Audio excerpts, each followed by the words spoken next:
As an accounting firm owner, one of the biggest problems we have is getting clients. And how do an accounting firm or any business get clients is through some marketing.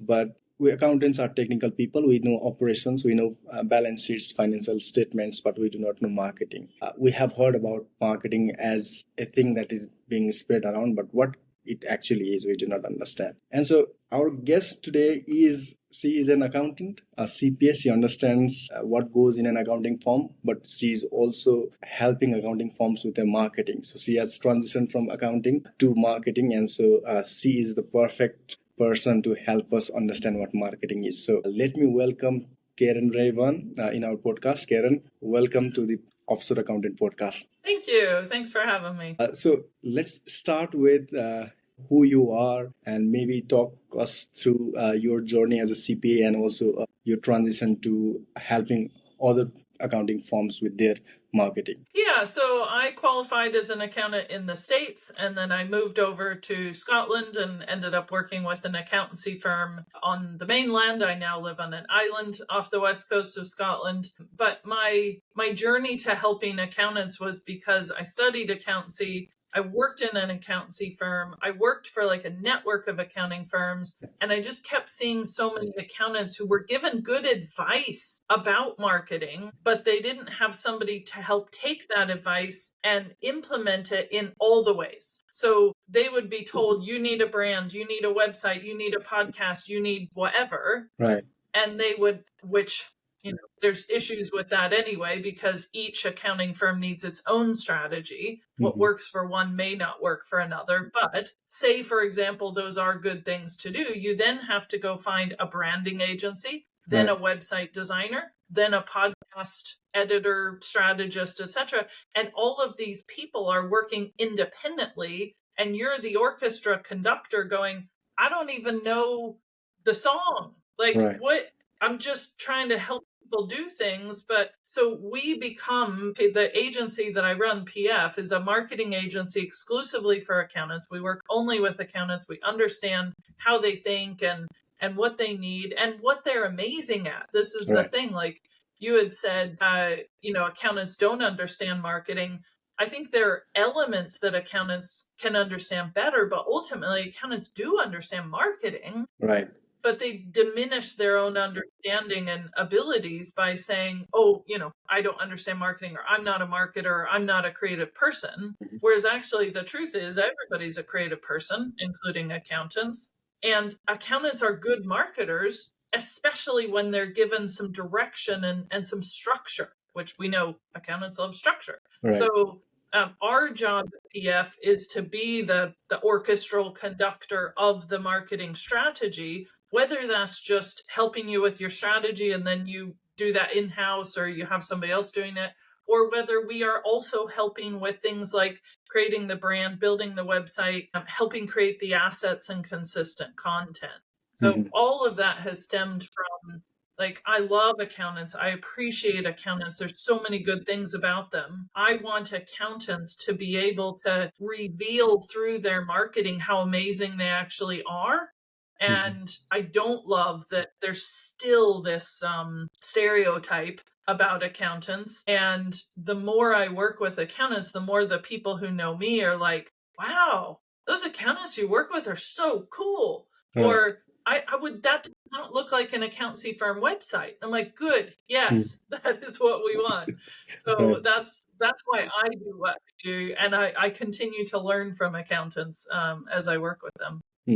So whenever we are talking about marketing for accounting firms and what accounting firms have been doing so far, legacy accounting firms, is that go and tap into their networks. Start from family members and maybe other business forums that they go and network and maybe try and get some business from there. We understand marketing only that much. Marketing is a plethora of things. It is, like you said, branding and social media and website. Right? So what are the things or what are the aspects that we need to understand about marketing? What are 1, 2, 3 things that we need to understand about marketing and then move from there? I love that question. I love it so much because like we were talking about marketing connected to getting clients or new leads or branding or website, which it Right. is, that's a portion of it.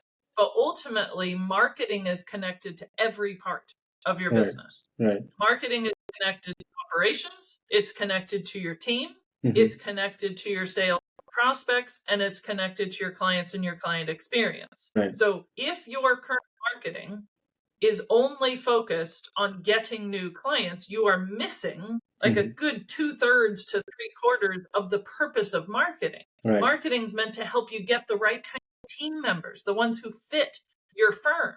Marketing's meant to help you build operational systems that suit your clients and help your clients and have a better client experience. And the number of accountants that we work with, we do these sessions called foundational strategy. And no matter what accountants do with us, whether they're getting a brand or website project or working with us monthly, having us be their sort of outsourced CMO, whatever they're doing, we always start with those strategic sessions so that we're all on the same page. We know what kind of audience or clients you're going for, you know, what it is that makes you different, what your values are. And almost every time the accountants finish those sessions and go, you know, I have so many ideas about how our systems could be better, about how our team meetings could be better, like the type of people we need to hire. So it goes far beyond just getting clients. And I've had a lot of accountants come to us to go, I thought I didn't need help from PF because honestly, I don't actually need new clients right now. Right. Now, to be fair, I haven't heard for a while. The last year or so, I'm hearing a lot of accountants saying, you know, our referrals are slowing down, leads are coming, but they're not as fast. People are taking longer to decide. So as far as I can tell, that is a critical need right now. But people also need the right team members and the right systems. And sometimes they're saying, well, I don't want to do marketing because what if it works too well? Right. And then I realize that my systems aren't great to onboard the client. I believe you need to consider both of them together. You need to be considering the marketing and considering the operations of the team. And granted, there's only so much time and investment. I do understand that. But I think sometimes we can use it as an excuse and go, do you know what? I'll just leave the marketing until I fix this. It's that classic, like, I'm going to fix this first, then I'll fix this, then I'll fix this. And eventually, you know, you just never get round to it. And you need to get round to it. You need your job as the accountancy firm owner. Right. I love that you were talking about marketing as not just getting to sales, but also getting people for your team, right? So marketing would be creating your image in your business environment where you're hiring people. So you are sending in good message that your firm is a good firm, and so people want to come in work for you. And also, if you want to work with others in the industry, or let's say there are some projects that need collaboration to happen between two types of firms or other service providers, so that marketing would affect whether or not they want to work with you, right? So it's not just sales but also in operations. I like that. So let's say I'm just starting a firm today, right? I'm starting a firm, I want to start a firm, and now I'm thinking about marketing. What should I think about, and what should my first step be? I love it. I love this question because we get it all the time. I regularly have firm owners coming to me either saying, I'm thinking of starting firm, or I have just started it. And number one, be absolutely proud of yourself for considering marketing. You've got to consider that right from the beginning. Right. So the thing that I would tell them to do first, first, be very proud of yourself for that. Good. Right. Second, buy a copy of The Accountant Marketer. Right. That is my book that goes through 12 elements of marketing. And the reason I suggest that is I wrote the book because I kept having the same conversations over and over. And I had accountants saying to me, I wish I had known this when I started my firm. Right. I wish I had understood all the elements of marketing stacked on top of each other. I wish I'd thought more about my clients and my ideal audience and my values and things like that. Now, all of that being said, do have a little fun with it in the beginning. You don't have to get things perfect. You don't ever have to get things perfect, but especially at the beginning. I was talking to a firm owner who's been in business for 4 years, and now they have a good sense of who they are. They have a clear audience. They actually have an exclusive audience. They have 20 team members. They have clear pricing. They are beginning to get clarity on their brand. Now, the issue they have is their name, and a lot of elements of their brand don't fit who they truly are. So they need to invest big in getting that brand to truly reflect them. But I said, listen, if we were talking 4 years ago when you had just started up, I wouldn't necessarily recommend that you spend tens of thousands on your brand because you don't even know who you are yet. Right. So, once you buy that, you can get the ebook, audiobook, paperback, whatever. But once you absorb that and go, okay, I understand how these pieces fit together, try some stuff. Be experimental. Like, I probably don't even have to tell you that, because at the beginning, that is when we're all very experimental and creative and excited, and we have lots of energy, more energy than time, more energy than money. And so that is the time to DIY it a bit if that's what you need to do. Now, I do have some startups that are like, nope, I'm ready. I want to invest big in the right brand. I know exactly who I'm going to serve. I know exactly who I am. I had another firm come to me who said, I have already owned and sold a firm and it failed. And I said, okay, tell me about what was the fail. And he said, well, the fail was I used Fiverr to just get a random logo put together.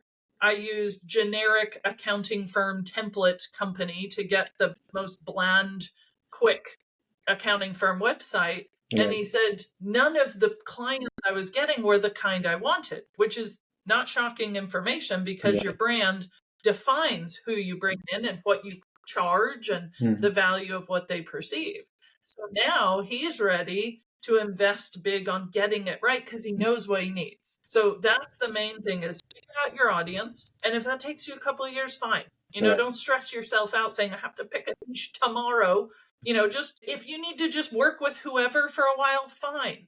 But as you begin to see patterns, stop working with the people you don't like, who are not profitable, who it's just not working for whatever reason, and work more with the ones you like that are profitable, you can get results for. So focus on your audience, on your own identity. This is who we are and what matters to us, and start creating assets. And by assets, I mean, it could be a Google Doc that says this is how it works with us, like minimum viable marketing. Really, really simple stuff. And when you do that, whether you want to invest big or ready to invest big in your marketing in terms of money rather than time, all of that is going to come in handy. Right. So I like that you are talking about the disconnect between your brand, like your logo, your brand, and the people that you are targeting. When I was building my own website, I also got a website builder, and they tried to build my website, but there I was not satisfied, and I went and tried to do it myself, and I was, like you said, I was experimenting, trying different things, and so I crashed the website. And now I'm taking a bit of time to understand what I want to do, right? And trying to figure out, trying to identify my own brand.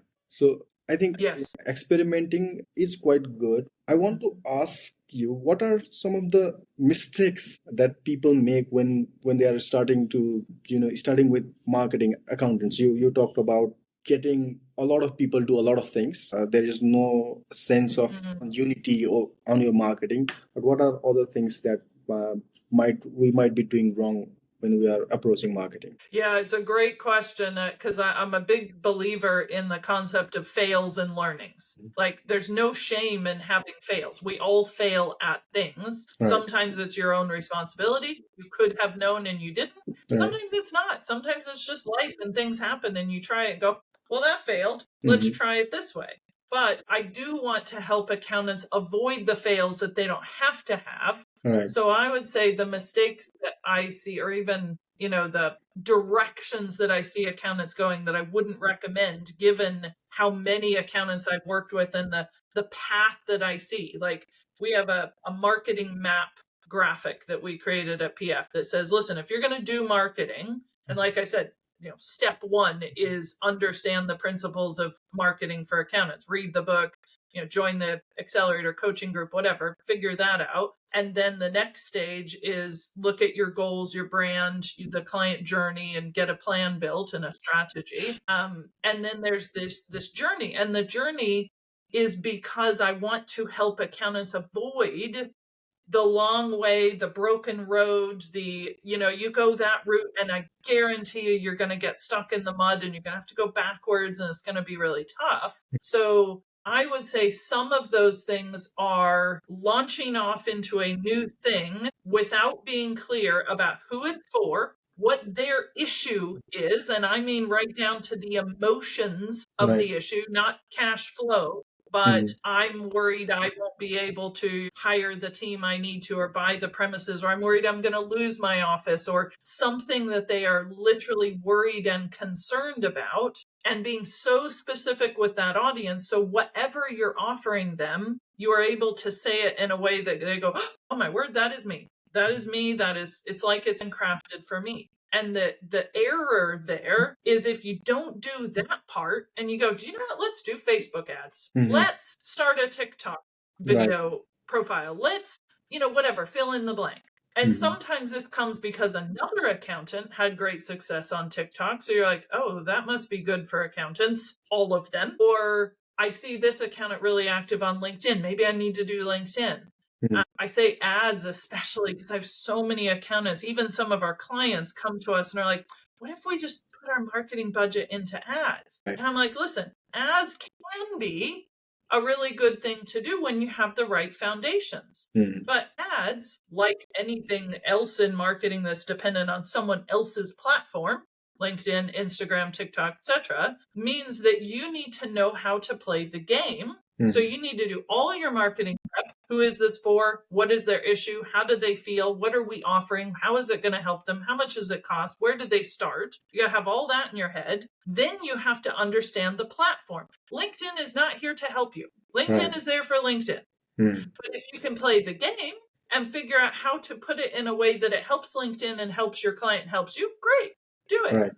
But it's a big misunderstanding of accountants because they go, I'm just going to put 400 quid into LinkedIn ads. And we're going, it's probably more like $6,000 over 6 months at least. And you need to stick with it. That would be a second thing that I would say accountants do, is they don't stay with things long enough. They try it and go, do you know what? I tried the LinkedIn ads. I literally wrote it myself, designed it in Canva, put it up there, spent 99 quid on it, got nothing. 4 days it was up there. I got nothing. What a waste of time. And then they jump to something else. And then they jump to something else. The best results come from consistency in the right direction, to be fair. So we're back to, you need to do some experimenting to figure out what the right direction is for you. So we have some clients who have tried social media ads and it's been a huge fail. But they have tried putting a questionnaire on their website and it's been brilliant. And then another firm puts a questionnaire on their website and it's been a total fail. Nobody fills it in. So you've got to try things for a time and try different ways of experimenting with it. And when you find the thing that seems to be picking up and seems to be working a bit more, do more of that. So those would be the top two that I've got, is picking something randomly and not sticking with it, and not knowing your audience. So when you're talking about this, what I also hear you say is that, okay, you can go and do Facebook ads, but you have to understand why you are doing it. What are your target audience? So you always have to think about the whole portion of your audience and where they live, who they are, right? So not just you see some other accountants doing Facebook ads, you make an ad and just drain in some money, right? First thing that. And another, even if you are ready, you understand that you want to do Facebook ads and you understand the path you want to take, but you are not sticking with it for long enough for it to actually give you data whether or not your the thing you are pursuing is actually giving you returns. Well, and also recognizing that it is I think they say at least 6 times easier. It might now be 9 times easier to win business from an existing client than it is to get a new one. So sometimes we go after shiny thing, Right. new client, yay, very exciting. When you've actually got a few clients that if you had a conversation with them, you might be able to help them with their bookkeeping or help them with management accounts that they don't understand why management accounts are so important. I talk to so many accountancy firms about this who are like, actually, not all of our clients are getting bookkeeping services or management accounts, and I believe they need them.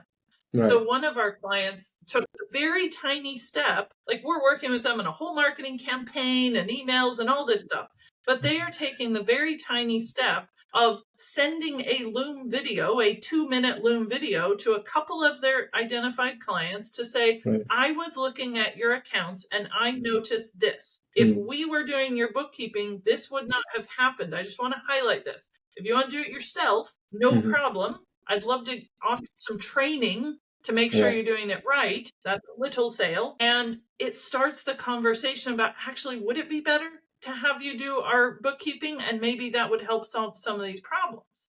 Or a video about, not about management accounts, but hey, I've noticed this has happened and this has happened. We could meet monthly and strategize about your pricing or your products or your clients and avoid these issues that I'm seeing. Would that be helpful? Now, again, the worst case, your client's going to come back and say, no, thanks.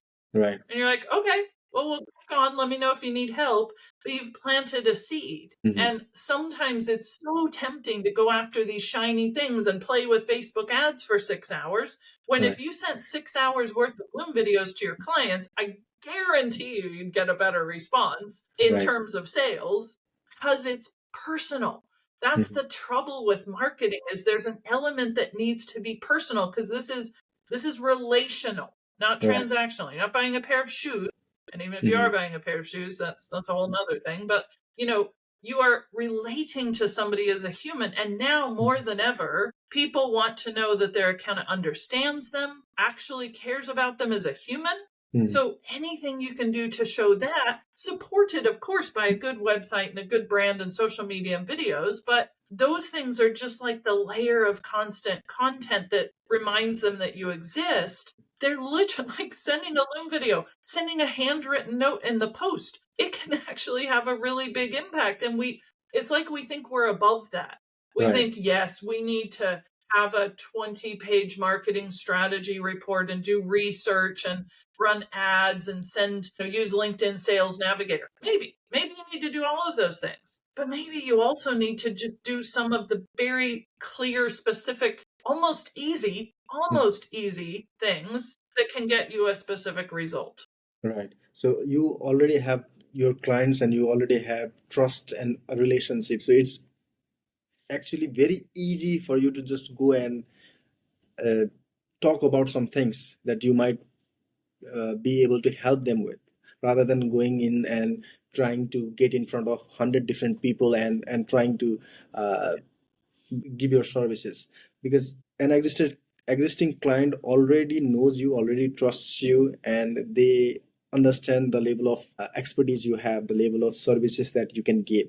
And also when it comes to cost, also the cost is also very, I think, less than nothing if we compare with trying and getting new clients, right? So I think for someone who are in business for quite a long time and they could upsell or try and give some additional services to their existing clients, that would be more recommended than going and getting new clients. Yeah. And I would say that things like an in-person event or visiting your client at their premises or having them visit you can be one, if it's possible, or it's not possible for everybody. I mean, PF works with accountants all over the world, and it is a little tough for me to visit one of my clients in Australia. Right. But I tell you, if I was going to Australia, I would definitely make that a priority. And like recently, we were at an event in America, so we had a lunch for all of our clients who were in the area or able to come. And we had about 20, 25 clients who were there. And the conversations we had were so different and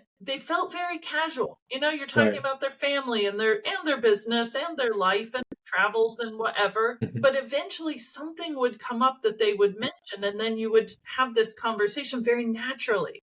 because sometimes your clients, they don't want to feel sold to for something they don't need. And accountants, above all, are terrified of being salesy, horrified of the idea. I don't want to be salesy, don't want to be pushy, which I support. I absolutely support.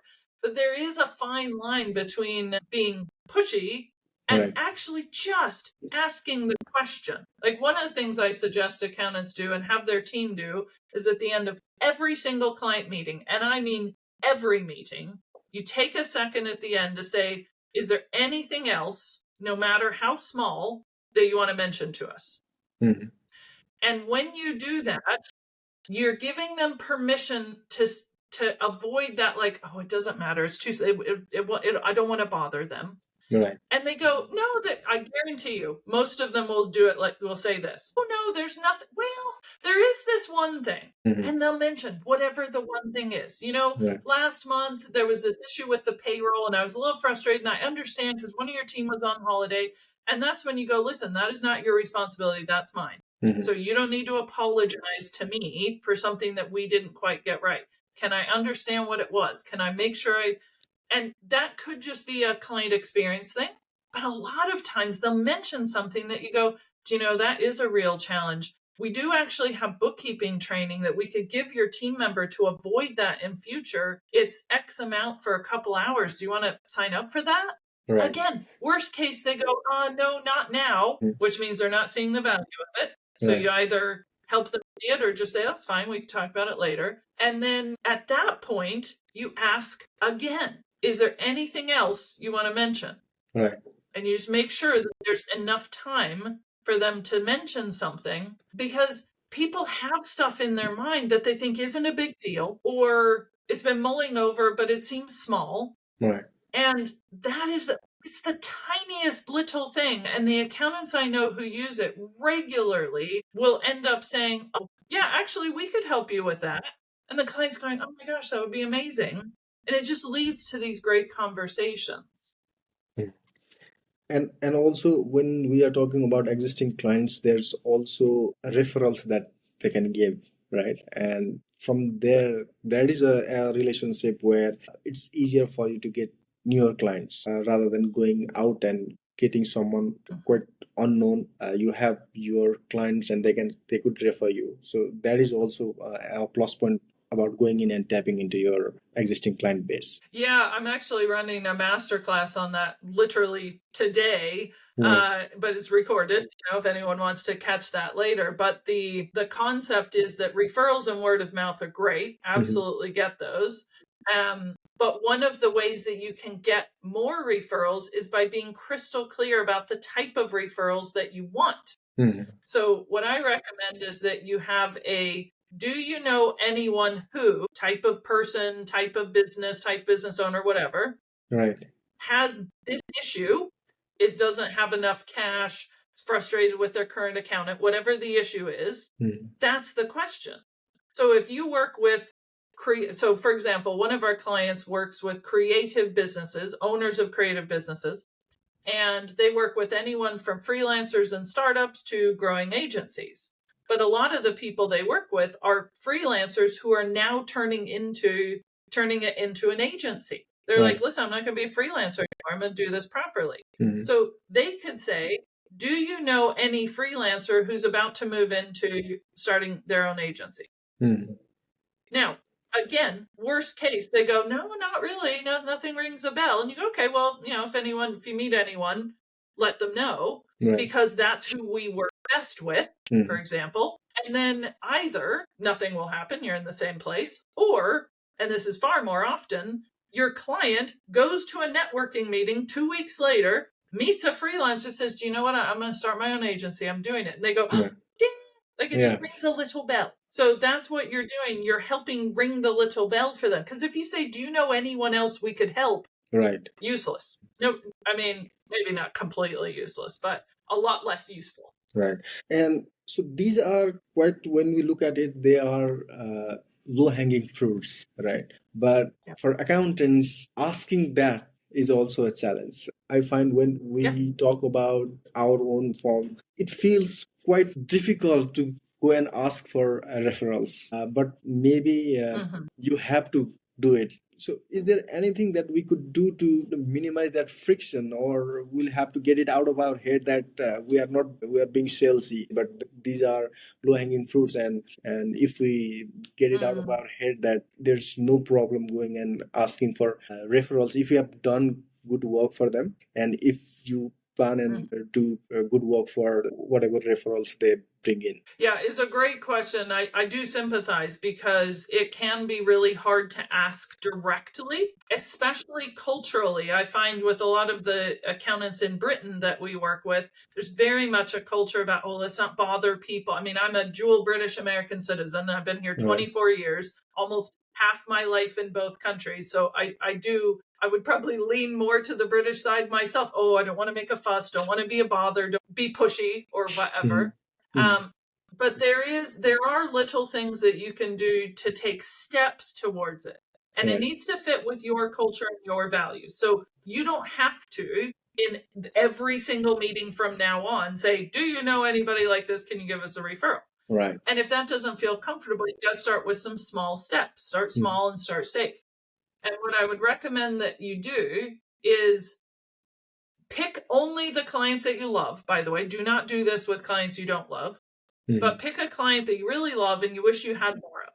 And I know we all have that. Like, I've got a couple clients that I'm like, oh my gosh, if we had 10 of them, you know, just like their attitude, their willingness to see the big picture, their willingness to go the long route, whatever it be. And you know, just the people they are. I really enjoy their company. And when you think of that person, the next time you're talking to them, you could say, is there anyone that you've talked to who's in a similar position to where you were 6 months ago, 12, whenever it was they started working with you? Now, ideally, you're doing this with someone you have helped. They're in a better place now because of what you've done. And if you go, is there anyone, any type of business owner like you who is where you were 6 months ago?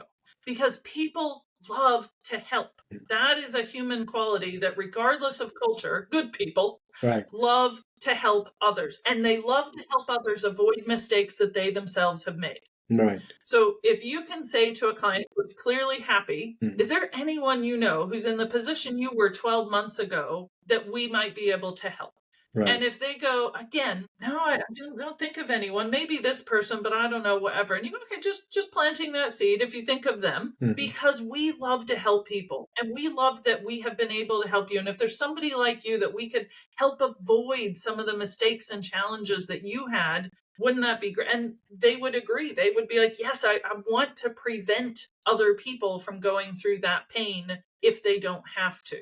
So that's just tapping into people's goodness, you know, people's willingness to help. And you feel very proud of yourself when you've been like, I've done something. Like, I spoke to someone yesterday and I was telling her some fails that we had that I had done as a business owner in terms of certain roles that maybe we'd hired too early and realized, hey, that didn't work.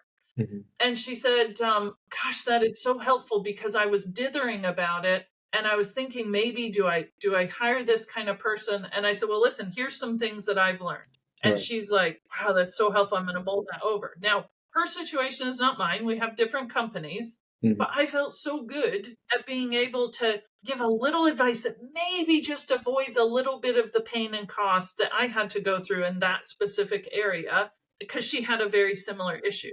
Do you know what I mean? Right. And so what you suggest is go and talk to people that you love, that you have good relationship with. Take baby steps. Don't go and go all out and reach out to all your clients, but those with whom you like to talk and share good relationship. And then maybe when it works, and now you could tap into other clients as well, right? So what I also wanted you to ask is, we talked about the using your already established client base, but marketing as a whole would not be, this is just one aspect of marketing, but also there would be other aspect, like you talked about branding as well. Now social media is quite a must for many, all of the firms actually, right? So when we talk about marketing for an accounting firm, do you suggest a firm owner to try and do the marketing himself, or should they go into using services of an agency like yourself? It's a really good question. I think the classic marketing answer applies here, which is it depends. Right. It depends on the situation that you're in, like how soon you've started it, where your mindset is at, where your budget is at, what it is that you want to achieve. So knowing what your goals are is going to affect that. It depends what kind of person you are. I mean, for example, we do not work with every accountant at PF by a long shot.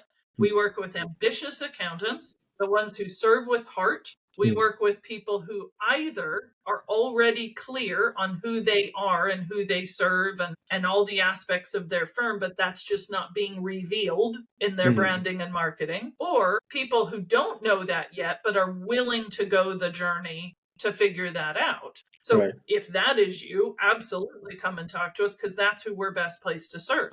But the main thing is, I would say the answer is really a combo. So you need to get strategic help from somebody to help look at the big picture. And even if that's just one strategy session, and then you go, do you know what, I'm going to do it myself? Fine, no problem. And then come back when you need another one. Although I do recommend consistency. So it'd be better if you had a strategy session a month. But still, I love to help people. So if that's all you need is just one strategy session to kick you off, grand. Just getting that outside perspective. Some other people we will literally be their outsourced marketing department. We'll meet with them monthly. They'll have an in-house marketing manager. They might even have an in-house marketing team, but they still need our agency support for some of the bigger design and brand and asset elements. And then they use their team for the consistency and the showing up on social and the editing of videos and all of that. We can do that, but it gets very, very expensive. And a lot of times I'm just saying, listen, if you've got a team member who can edit the videos, we will give them some direction. We will help them understand the strategy. We will point out a few things about YouTube thumbnails that they need to know. But it's very similar to an accountant helping give their client some bookkeeping training so that their bookkeeping is good. It's fine if they do it themselves, as long as they know what they're doing. If they just launch off by themselves and think they can figure it out, it's going to crash and burn. Same thing with marketing. Get a little direction, get a little support, but absolutely you have to be involved in your own marketing. You've got to be the marketing buck stops with you. It really does. You're, as the owner, the founder, or the director, whatever, marketing is primarily your responsibility. You're just getting support to make sure that your marketing efforts are going in the right direction. So I'd say usually a combo, and I love it when our clients get a marketing manager, a marketing assistant, or a marketing team. We have a whole transitional service, a bridge service, where we can help them hire that person, hire the right person, get that person trained up.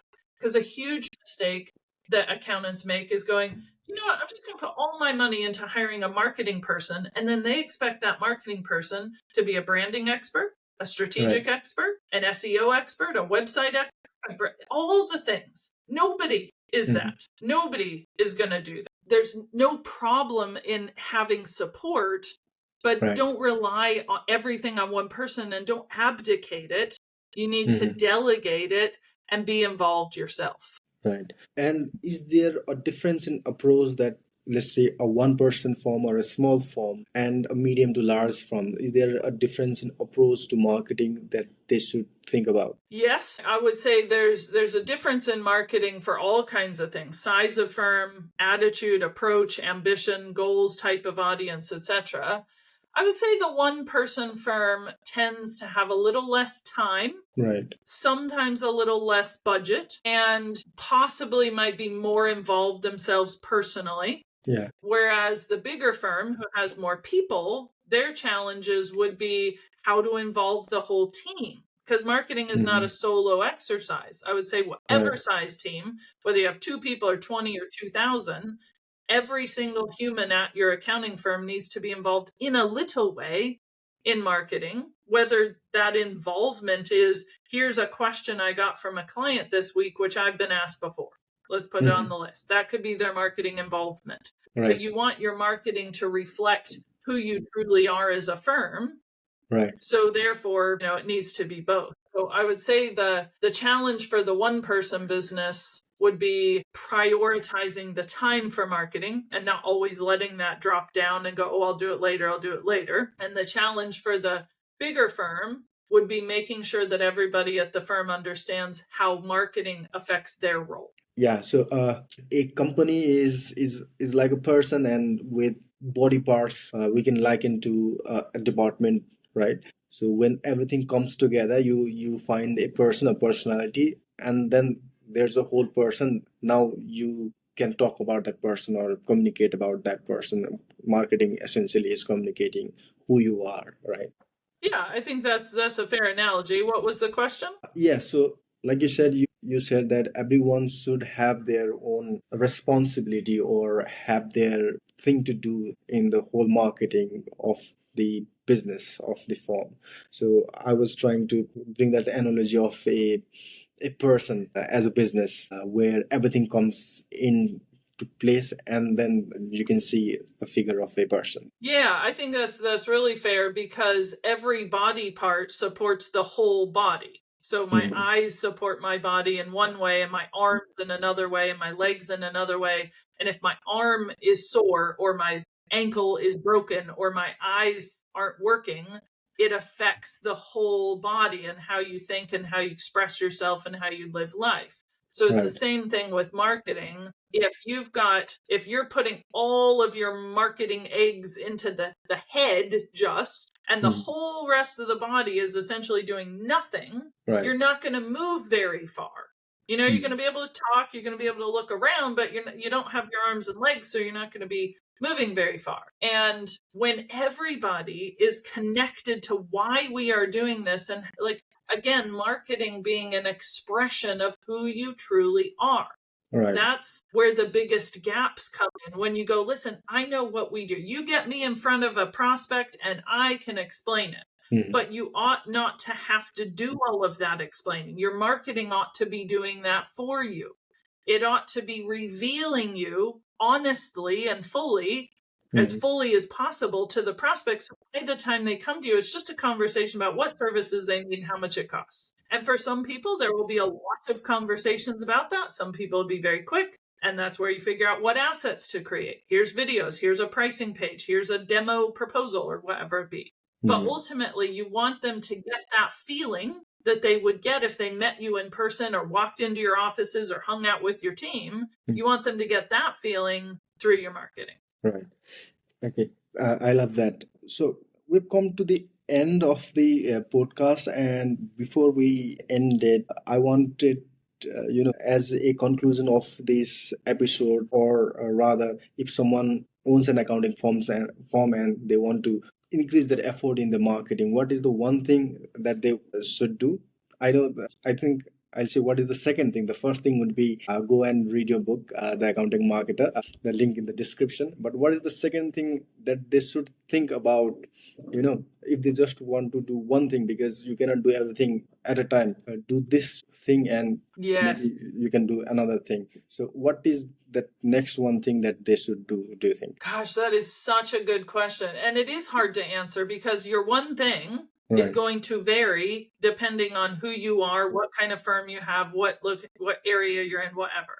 But if I can pick a piece of advice, suggestion that works for anyone, it would be to go back to the last month's worth of meetings that you've had, client or prospect. Right. And find a question that you have been asked before multiple times. So I could go back to the last month and go, do you know what? The last 3 times I had a meeting with an accountant, one of the things they asked me was, how much time involvement does this take from me? Right. That is a question that everybody asks at one point or another. Now, we do have it answered in various places, so I understand that. But I could, for example, go and say, do we have a specific video answering that question? And so for an accountant, it could be, say somebody says, well, why does bookkeeping matter so much? How come I can't just do bookkeeping myself? Maybe that's a question you have had before.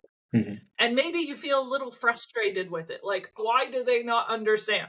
Right. This is your job. This is your responsibility to help them understand. So you pick that question and you create something. I don't care what the format is. I don't care if it's a blog post, a social post, a video, a sketch with pen and paper. I don't care. But you create something that either starts to answer or ideally fully answers that question. You do that once and then repeat it every month for the next 12 months. And you would at least, at a bare minimum, have 12 little assets that answer the most important questions that they care about. Not the stuff that you're like, I want people to know about management accounts. Nobody cares about management accounts. They don't. Right. Only accountants care about management accounts. The business owner cares about what the information they get from you and the advice that they get from you and how the accounts look different next month because of that. That's what they care about.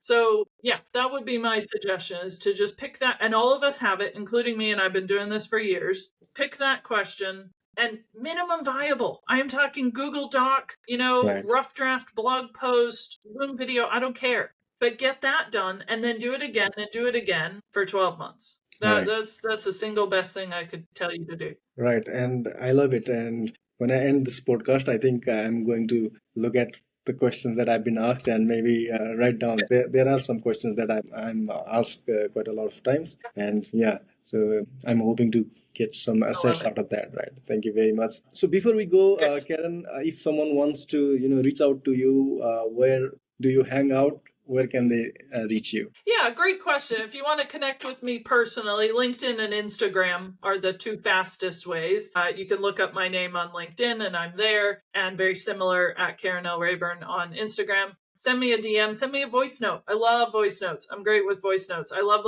building relationships with people. And sometimes people reach out and they're not ready to work with me or PF yet. Totally fine. Ask your question. I love help. And if I can send you a 1-minute voice note and give you a little steer, I'd love to do it. Thank you very much, Karen. And it has been a very insightful episode. Thank you very much. See you again next time. Thank you.